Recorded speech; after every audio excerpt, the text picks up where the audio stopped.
네, 제22회 국무회의를 시작하겠습니다.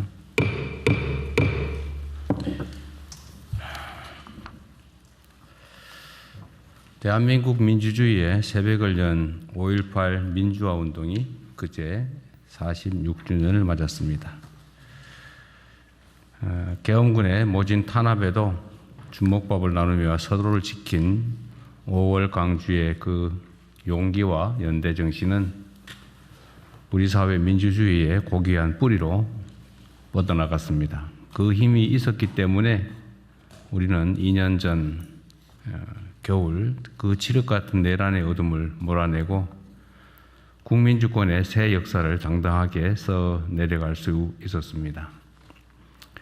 이제 대한민국은 다시 한번 새로운 도전의 문턱에 서 있습니다.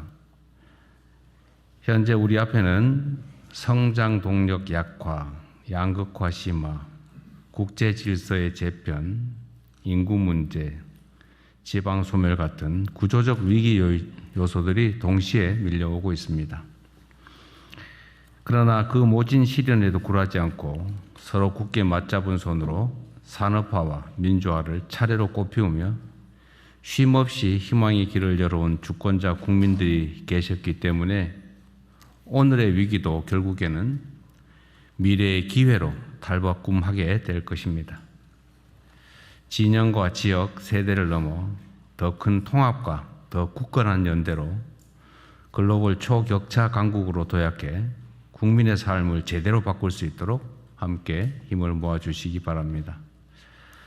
국민 모두와 함께 그 길을 앞장서서 굳건하게 개척해 나갈 것입니다. 국정의 가장 큰 목표는 국민들의 삶을 실질적으로 개선하는 것이고 정책의 성패는 국민 삶에 실질적인 변화가 있느냐, 얼마나 되느냐로 평가됩니다. 우리 정부가 2주 후면 출범 1년을 맞습니다. 어려운 대내외 환경 속에서 시급한 과제들을 안고 정부 임기를 시작했지만 국민 여러분의 성원과 여러 공직자들의 헌신 덕분에 여러 고비들을 그나마 잘 헤쳐나가고 있다고 자부합니다. 다만 국민의 삶에 더 크고 더 실질적인 변화를 만들어내려면 다시 한번 조심을 되새기고 국정에 임하는 자세를 새롭게 다잡을 때입니다. 특히 선제적이고 적극적인 행정으로 국민들께서 체감하실 수 있는 작은 성과들을 꾸준히 많이 쌓는 노력을 지속해야 합니다. 자주 말씀드리지만 한 방은 없습니다. 단순히 어떤 사업을 했다, 어떤 사업을 기획했다가 아니라 그 정책 결과가 국민의 삶을 어떻게 바꿨는지에 늘 초점을 두어야겠습니다. 국민 삶 개선에 기여한 공직자들에 대한 포상도 또 격려도 아끼지 말아 주시기 바랍니다. 지난주에 80대 어르신이 온열 질환으로 사망하는 안타까운 일이 생겼다고 합니다. 온열 질환 사망 사례는 작년보다 한 달 이상 빠릅니다. 더군다나 기상청에 따르면 올 여름은 평년보다 기온이 더 높을 거라 합니다. 더위가 본격화되기 이전에 관련 정책 전반을 세밀하게 점검해 주시기 바랍니다. 특히 쪽방촌 주민과 독거노인, 5개 노동자 같은 폭염 취약계층에 대한 현장 점검 그리고 지원 대책을 신속하게 또 강력하게 추진해 주기 바랍니다. 그리고 학교 급식 안전 문제를 비롯해서 빗물바지 관리 강화 등 여름철 수해 예방책도 면밀하게 살펴보시기 바랍니다. 자연재난 자체를 근원적으로 막을 수는 없지만 정부의 정성과 노력으로 그 피해는 얼마든지 줄일 수가 있습니다. 국민 생명과 관련된 것은 어느 무엇보다 우선해서 사전 예방에 총력을 기울여 주시기 바랍니다. 그리고 또 추가로 한 말씀을 더 드려야 되겠습니다. 사회 공동체가 제대로 잘 작동하기 위해서는 적정한 선을 잘 지켜야 합니다. 지켜야 할 선들은 여러 가지가 있겠죠. 도덕적 기준도 있겠고, 상식의 기준도 있겠고, 또 뭐 계약상, 규약상 기준도 있겠고, 법률이 정한 기준도 있을 것이고, 또 위반하면 처벌하는 형법이 정한 기준도 있을 것입니다. 그러나 그 중에서도 가장 중요한 것은 상식의 선이겠죠. 금도라고 하는 것도 있습니다. 넘지 말아야 할 선들을 보통 그렇게 얘기하죠.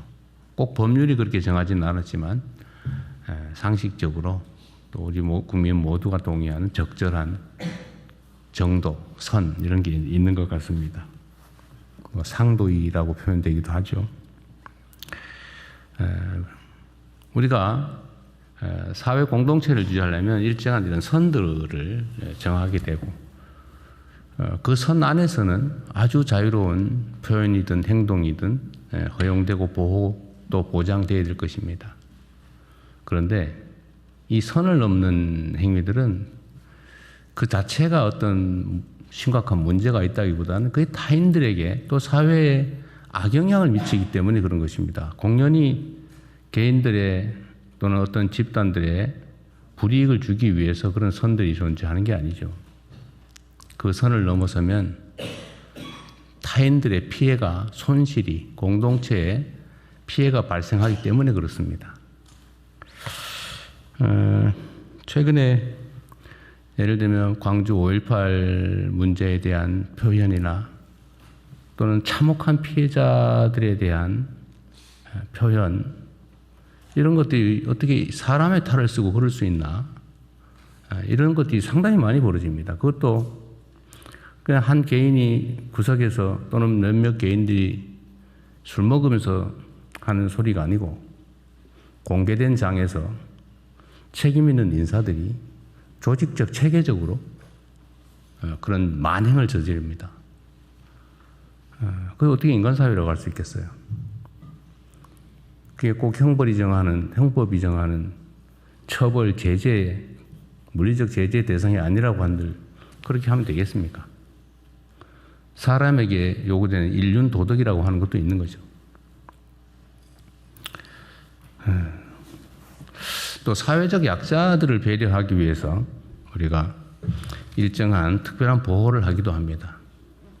대표적인 게 단체 행동권, 노동 단결권, 교섭권 이런 거겠죠. 뭐 집회 결사의 자유도 유사합니다. 집회를 허용하는 이유는 예를 들면 자유로운 의사표현을 통해서 개인의 뭐 인격권도 보장하고 또 사회 전체의 자유로운 질서도 보장하는 거지만 거기에 적정한 선을 넘어서 누군가에게 심각한 고통을 가하는 방식으로 악용되거나 남용되면 안 되는 거지 않습니까? 마찬가지로 노동 3권이라고 하는 것도 사회적 약자인 노동자들을 보호하기 위한 것이고 또 거기는 연대와 책임이라는 아주 중요한 원리가 작동을 합니다. 오로지 개인 몇몇 사람의 이익만을 위해서 집단적으로 뭔가를 관철해내는 무력을 준 것이 아닙니다. 적정한 사회적 균형을 유지하기 위해서 약자들에게 힘의 균형을 이루어주기 위한 헌법적 장치이죠. 기업에는 여러 이해관계인들이 관여합니다. 위험과 손실을 부담한 투자자들이 있죠. 뭐 손실과 위험을 부담했으니까 당연히 이익을 나누는 권한을 갖습니다. 그게 본질이죠. 노동에 대해서는 정당한 노동의 대가가 보장돼야 됩니다. 물론 채권자들은 당연히 채권 회수를 할 수 있어야죠. 소비자들도 보호돼야 되고 연관된 기업, 생태계들도 보호돼야 됩니다. 누군가가 일방적으로 선을 넘지 않을 뭐 의무라면 좀 그렇지만 선을 넘지 않아야 되는 거죠.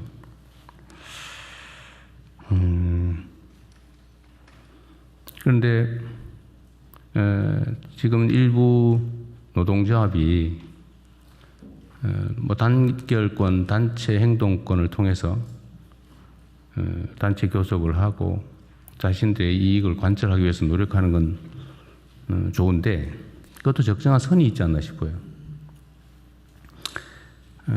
영업이익에 대해서 이익을 배분받는 것은 투자자가 하는 것입니다. 주주가 하는 거죠. 정부조차도 특정 기업들의 성장과 발전에 기여를 합니다.